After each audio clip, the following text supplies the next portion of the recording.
Magandang umaga po sa ating lahat. Narito ang latest weather update ngayong araw ng Linggo, March 10, 2024 at sa mga susunod pang mga oras.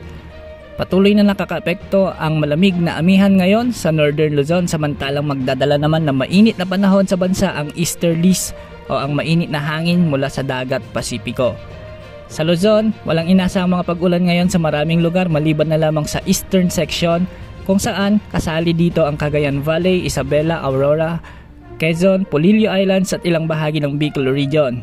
Makakaranas ang mga ito ng mga mahinang pag-ulan dulot ng umiiral na amihan at easterlies.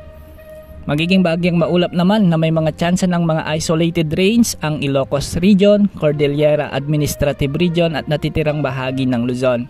Sa Metro Manila, mababa naman ang tsansa ng pag-ulan maghapon ngunit asahan ang bahagyang maulap hanggang sa maulap na papawirin na may mga pulupulong pag-ulan o pagkidlat pagkulog pagsapit ng gabi dulot ng easterlies on localized thunderstorms. Sa Visayas, may mga pag-ulan ngayong araw sa Southern Leyte, Bacolod at Bohol. Mag-ingat sa banda ng posibleng pagbaha at pagguho ng lupa. Ang nalalabing bahagi ng Visayas, kasama ng Palawan at Calayan Islands, pati na ang Occidental Mindoro ay mababa naman ang tsansa ng pag-ulan ngayon. Sa Mindanao, posible namang may maranasang pag-ulan ngayon sa bahagi ng Dapitan at ilang bahagi ng Northern Mindanao, pati na rin sa eastern part ng rehiyon. Sa natitirang bahagi ng rehiyon naman ay asahan ng maulap na kalangitan na may kalat-kalat na pag-ulan at pagkilat-pagkulog dulot ng easterlies. Minsan asahan ang mga biglang pagbaha o landslide dahil sa katamtaman at kung minsan ay malalakas na pag-ulan sa mga nasabing lugar.